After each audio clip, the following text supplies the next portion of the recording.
Mesdames, Messieurs, bonjour. Bonjour à tous, chers frères. Bonjour à tous ceux qui sont abonnés ou pas sur notre chaîne. Bonjour à tous ceux qui nous suivent, qui sont fidèles, qui participent avec leurs commentaires. Je suis Élisée Yonta, analyste financier et économiste. Et je vous prie de vous abonner sur notre chaîne, d'inviter vos amis à s'abonner sur notre chaîne, de mettre un like sur cette vidéo pour que YouTube puisse la recommander au maximum de personnes, mais également de partager vos impressions et vos commentaires en dessous. Je fais une vidéo qui s'intitule « Le Burkina Faso expérimente la culture des produits d'exportation. » Expérimente les cultures d'exportation. Le Burkina Faso expérimente la production des cultures d'exportation. Je répète, le Burkina Faso expérimente la production des cultures d'exportation. Voilà. Donc, pour ceux de ma génération, quand nous sommes allés à l'école ou quand nous étions tout petits, la firme Coca-Cola avait un jeu. Je crois que le jeu consistait à collecter 10 capsules. 10 capsules. Donc, on collectait 10 capsules. C'était les capsules de Coca-Cola. Je crois il y avait une capsule qui était le palmier à huile, une capsule qui était l'EVA, une capsule qui était le coton, une capsule qui était la banane, une capsule qui était le café, une capsule qui était le cacao, une capsule qui était le bois, etc. Donc, quand vous aviez les 10 capsules, vous alliez dans un bar, dans le bar où vous avez l'habitude d'acheter ou boire du Coca-Cola, vous déposez la capsule et en contrepartie de la capsule, on vous remettait ce qu'on appelle, je crois que c'était un t-shirt, un verre ou des choses comme ça. Je crois que vous gagnez 3 choses. Un t-shirt, un verre et un décapsuleur, quelque chose comme ça là, voilà. Donc, on était tout petits, on faisait ce jeu. Alors, je pense que les gens qui avaient inventé ce jeu-là, ou qui avaient mis en place ce jeu, avaient pour but de faire comprendre à la population l'importance des cultures de rente. Ce qu'on appelle culture de rente. Donc, nos parents, nos grands-parents, avant que Paul Biya l'ait liquidé économiquement, parce que c'était son plan, et de ceux qui l'ont mis au pouvoir, avant qu'il ne l'ait liquidé économiquement, c'était pas la classe moyenne, c'était la bourgeoisie rurale, comme on a appelé un économiste camerounais, John Paul Mark Tedgar, qui a écrit un livre qui s'appelle « État, entreprise publique au Cameroun, faillite d'un système ». C'était la bourgeoisie parce que ils produisaient de la banane, ils produisaient de palmier à huile, de palmiste pour faire de l'huile de palme, ils produisaient du coton dans la partie nord du Cameroun, ils produisaient de l'EVA, ils produisaient un ensemble de produits qui étaient destinés à l'exportation sur les marchés internationaux. Et les coûts, ce n'était pas un problème parce qu'il y avait un système de péréquation qui faisait que le Cameroun, par exemple, avait assez de devises pour supporter une décennie de mauvaise fluctuation des cours. Or, la mauvaise fluctuation des cours, ça ne dure pas une décennie, ça dure 2 ou 3 ans, et puis ça passe. Donc, on était, et on l'est toujours, mais plus dans la même proportion. Alors, dans ce cercle-là, il y avait principalement 2 pays africains au sud du Sahara, dans la zone CFA, qui dominaient. C'était le Cameroun, et ensuite la Côte d'Ivoire. Donc le Cameroun par ses exportations de bananes, de plantains, d'ananas, d'EVA, de bois, de coton, de tout ce que vous voulez.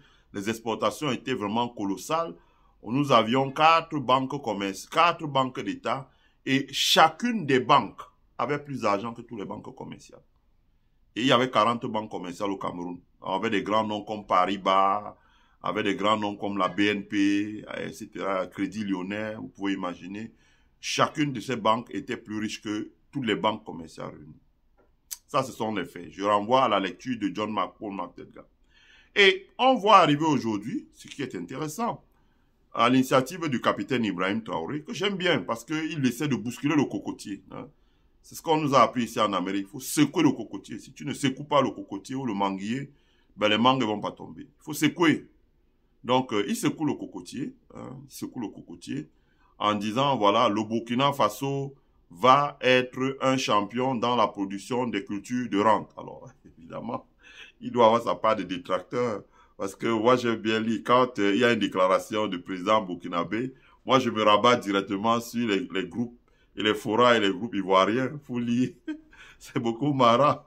Donc, on l'a dépeint, là, on l'a dessiné, on a mis IB Cacao, donc on a mis le cacao comme un chapeau sur sa tête, en disant IB Cacao. Bon, au-delà de cette plaisanterie, la réalité sur le terrain est tout autre. Donc, ça faisait rire au début, on disait IB Cacao, IB Café.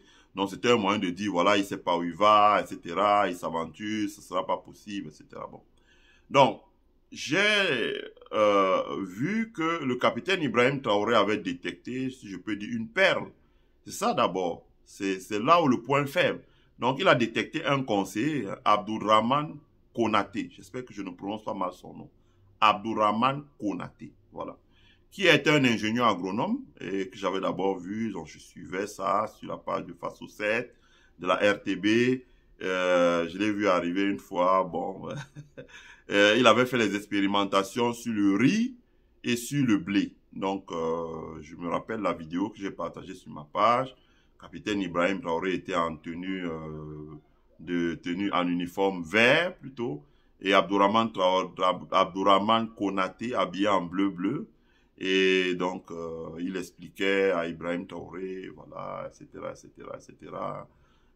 Ibrahim Traoré s'est baladé, ils ont vu les expérimentations sur le riz, donc ils avaient expérimenté le riz, après ils ont expérimenté le blé. Alors, vous avez vous-même suivi un groupe qatari qui va investir, créer une plantation de 2000 hectares de blé, et le blé sera récolté, nettoyé, stocké dans les silos, et va approvisionner une minoterie. Donc, ils peuvent combiner avec le maïs blanc, comme a fait Moïse Katumbi au Katanga, pour produire la minoterie. Ça va être une très grande minoterie, et qui va couvrir les besoins en farine, de blé pour les beignets, le pain, tout ça des pays de l'Ouest. Donc, déjà, on a vu ça avec Abdourahmane Konaté sur les expérimentations sur le riz ou le blé, d'ailleurs.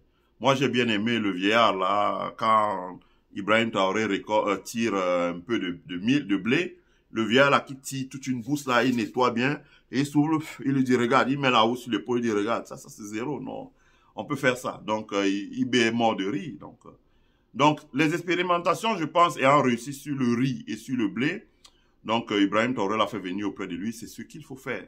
Parce que si c'était au Cameroun comme ça, Paul Biya te nomme quelque part et il laisse ces gens t'écraser jusqu'à ce que tu disparaisses complètement. Voilà. Donc, on a vu ça avec les Ninke Jean-Baptiste. Comment Biya a fait avec les Ninke Jean-Baptiste. Il les a fait venir, il les a mis ministres d'Agriculture, alors qu'ils étaient des grands cadres à la FAO. Il les a broyés complètement, broyés, jusqu'à ce que ils sont vivants, mais on ne sait même pas dans quel état ils se trouvent. Donc Abdourahmane Konaté donc est désormais devenu le conseiller de Ibrahim Traoré en matière d'agriculture. Je pense certainement pour poursuivre les expérimentations et mettre en place des nouvelles variétés qui vont permettre de développer l'agriculture au Burkina Faso. Et on n'a pas tardé à voir les résultats. Les résultats sont là. Il a poursuivi les expérimentations. On voit ça sur la page de la RTB, de la page de la présidente du Faso et la page de Faso 7. Donc, on a bien vu qu'ils ont poursuivi les expérimentations. Ils ont poursuivi les expérimentations, c'est important, sur la cola. Les Sahéliens consomment beaucoup de cola et la cola est beaucoup consommée dans l'industrie pharmaceutique. Ils ont poursuivi les expérimentations sur le café, les expérimentations sur le cacao, les expérimentations sur la banane plantain et la banane douce. Donc, qui ne mange pas, quand vous allez en Côte d'Ivoire, là, quand on fait le garba, là, n'est-ce pas, il y a la loco là-dedans. Moi, je vois souvent, j'ai regardé comme j'ai dit, je regarde pas les France 2, France 24, à peine. Je regarde les télévisions africaines. Je regarde la RT1, RTI en Côte d'Ivoire, 1, RTI, je regarde la RTI. Je regarde la RTB, je regarde l'ORTM, je regarde la RTN, etc., etc., etc. Je regarde la RTS, je regarde, parce que je veux voir, c'est pas sur RFI qu'on va avoir les informations concernant les pays africains. Donc, quand moi j'ai regardé, par exemple, la RTI, vous voyez arriver la banane en camion semi-remorque pour le marché d'Abidjan. Donc, c'est la banane qui vient certainement de l'intérieur de la Côte d'Ivoire en camion semi-remorque. Pour dire quoi? Vous dites que quand on regarde l'alimentation, le diet, aujourd'hui des Africains, et que le Burkina Faso peut commencer à produire quelque chose comme la banane plantain, il faut savoir qu'il y a des débouchés parce que les diasporas africaines en Occident se sont multipliées.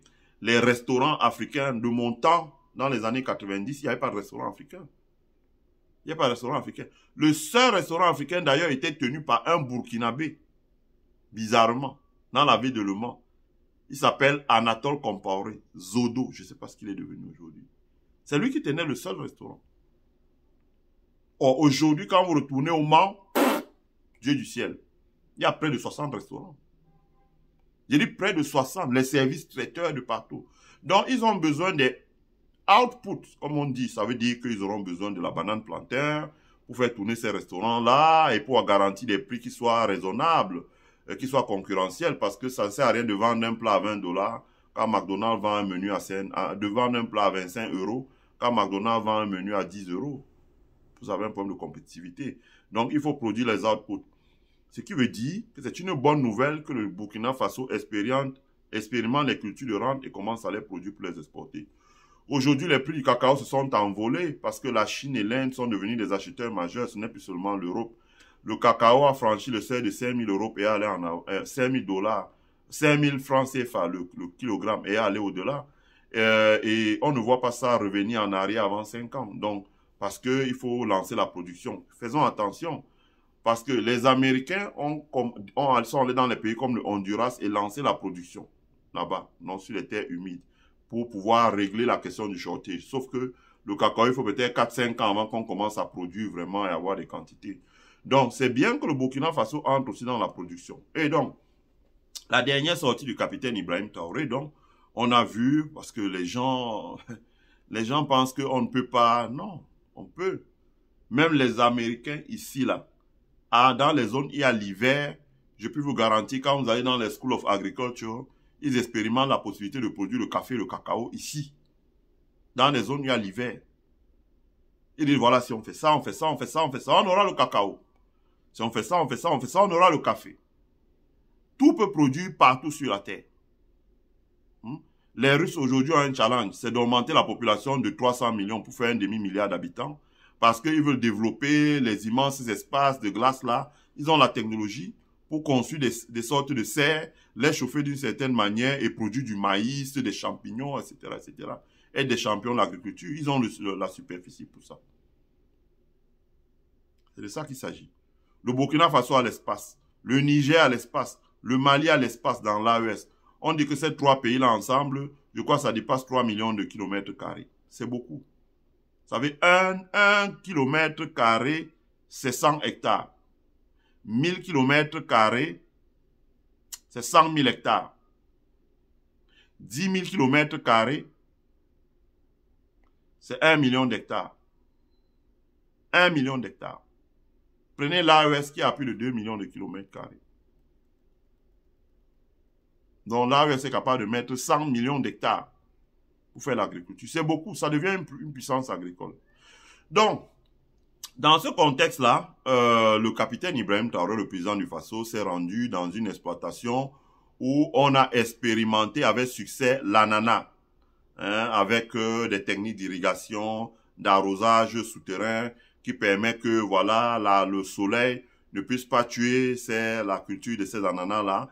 Et les ananas sortent déjà de terre. On les a vus commencer à bourgeonner, etc. Donc le capitaine Ibrahim Traoré est venu voir. À partir du moment où il est venu voir, ça augure de quelque chose d'intéressant. Pourquoi? Alors, parce que les gens ont ri encore. Là encore, comme je dis, j'aime beaucoup aller regarder le site de nos frères ivoiriens.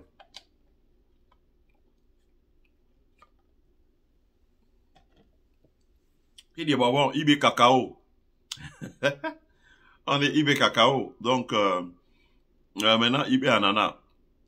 Mais non, vous vous trompez, chers frères. Parce que si les expérimentations en cours au Burkina Faso réussissent et qu'elles sont répliquées à peu de choses près au Mali, qu'elles sont répliquées au Niger, comme je disais, ces pays-là disposant de l'espace, au Burkina, le Mali, le Niger, et qui commencent à mettre 2 millions d'hectares. 2 millions d'hectares, c'est quoi? Et ça, 2 millions d'hectares, c'est 20 000 km². Ouais, 2 millions d'hectares.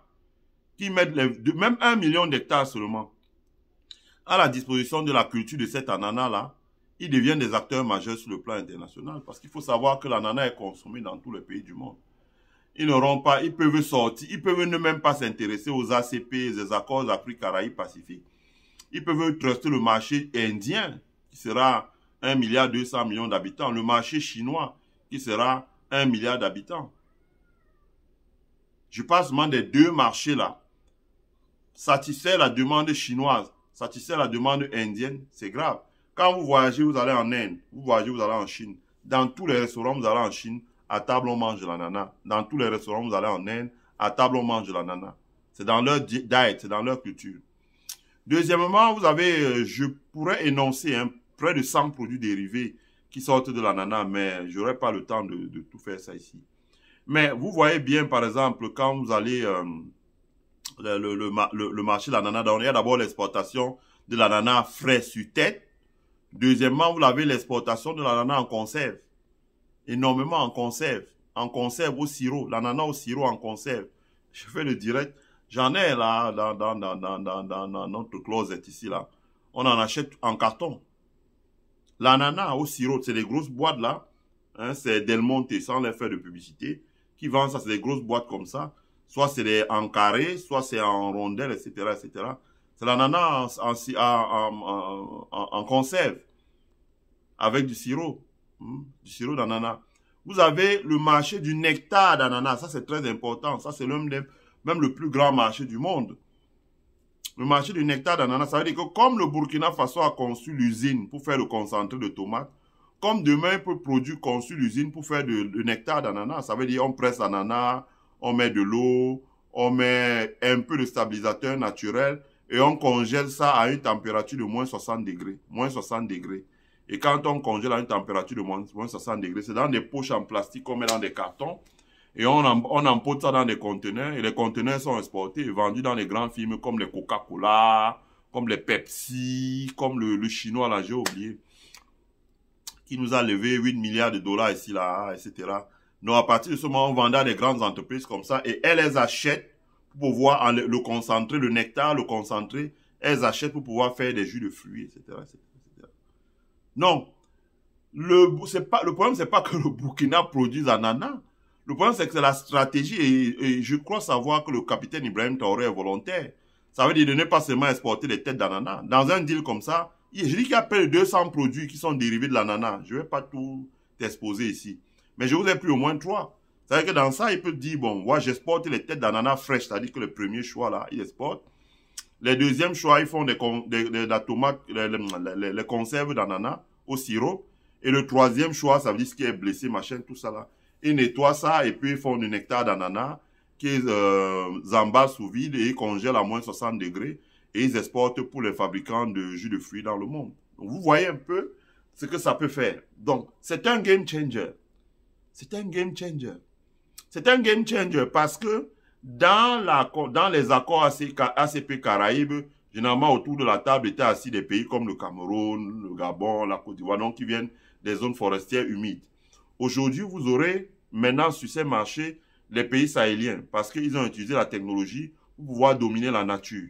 Ils ont utilisé la technologie pour pouvoir, et la recherche pour pouvoir dominer la nature, pour pouvoir trouver ce qu'il manquait que la nature ne leur donne pas et compenser ça, par exemple, avec l'irrigation, des techniques spéciales d'arrosage qui les permettront maintenant de sortir des têtes d'ananas et d'accélérer le développement de l'industrie agroalimentaire sur leur territoire. Et c'est pour ça que nous, on va aussi travailler pour que dans les jours à venir, on trouve les financements pour les infrastructures structurantes. Ça veut dire que quand ils ont mis ça, on peut par exemple financer pour que le Burkina Faso mette en place, comme on voit ici aux États-Unis, il y a des chambres froides. Vous allez dans une ville à côté de Chicago qu'on appelle Kenosha. Vous allez voir des chambres froides au moins sur 10 000 hectares. Des chambres froides à perte de vue donc. Et tout est mis avec un système de caméras, bon bref, il y a des choses que je ne veux pas dire là. Tout est... Donc, il y a des chambres où on conserve la viande, on conserve le bœuf, le poulet, le porc, les fruits, les légumes, etc., etc., etc. Ça, c'est le projet qu'on doit mettre dans les années à venir. On dit à un État, voilà, tu mets l'argent, tu sors des chambres froides sur 200 hectares, et ici, là, ça devient là où on garde tout ce qui est frais au Burkina Faso. tout ce qui est frais au Niger, tout ce qui est frais au Mali. À partir du moment où on a la maîtrise de la chaîne de froid, on a la maîtrise de la stabilité des prix, sur tous les produits frais, etc. On a la maîtrise de l'exportation des produits frais et congelés, etc., etc., etc. Donc, on va travailler dessus. C'est important, hein? Ça veut dire que demain, le Burkina Faso peut se décider de faire de l'élevage de silus et d'exporter ces silus-là. Donc, c'est important. Donc, c'est vraiment quelque chose de bien. Quand ça va comme la production vraiment va commencer et que, par exemple, dans le cadre de l'initiative présidentielle, le capitaine Ibrahim Traoré peut dire, nous allons labourer 20 000 hectares et nous allons permettre aux fermiers burkinabés de s'installer sur des portions de 200 hectares. Ça donne peut-être 20 000 hectares, ça donne peut-être 100 portions. Et les gens commencent à produire massivement l'ananas. Et on exporte les têtes, on commence à produire du nectar, on commence à mettre l'ananas en conserve. Là, vous allez voir, c'est un game changer. Ça va créer énormément d'emplois. Ça va générer beaucoup de devises pour le Burkina Faso qui vont irriguer les banques locales burkinabées qui vont prêter ces prêts-là à d'autres pour le démarrage de d'autres projets. Mais également, ça va permettre au Burkina d'être un champion de l'exportation. Et non plus qu'on vient de dire le Burkina, c'est 22 millions de consommateurs. Non, c'est 22 millions de producteurs. Et d'être un champion de l'exportation. Voilà. Donc, ce qui est important là-dedans aussi, c'est que le Burkina Faso, ça c'est un message pour son leadership, ouvre également son pays aux investisseurs étrangers africains pour qu'ils viennent investir en Afrique. Parce qu'un investisseur étranger africain qui vient investir au Burkina Faso, quand il gagne de l'argent, il le réinvestit au Burkina Faso, il le réinvestit dans un autre pays d'Afrique. Mais les mercenaires qui viennent d'ailleurs, quand ils gagnent de l'argent, ils s'en vont le déposer ailleurs dans les banques internationales. Ils n'ont pas d'empathie pour notre peuple qui souffre. Ça, c'est important de dire. Voilà. Donc, je vous remercie. Je remercie tous ceux qui ont suivi ma vidéo. Je vous prie de vous abonner, sur notre chaîne, de mettre un like pour que YouTube puisse la recommander au maximum de personnes, d'inviter vos amis à s'abonner sur notre chaîne, de soutenir le développement de notre chaîne, qui est la chaîne du savoir, en devenant membre de notre chaîne. Donc, c'est une autre étape dans la communauté pour les gens qui nous suivent sur notre chaîne. Voilà, je vous prie de passer une bonne et agréable journée. Prenez soin de vous et surtout, sachez que le meilleur est à venir. Bye.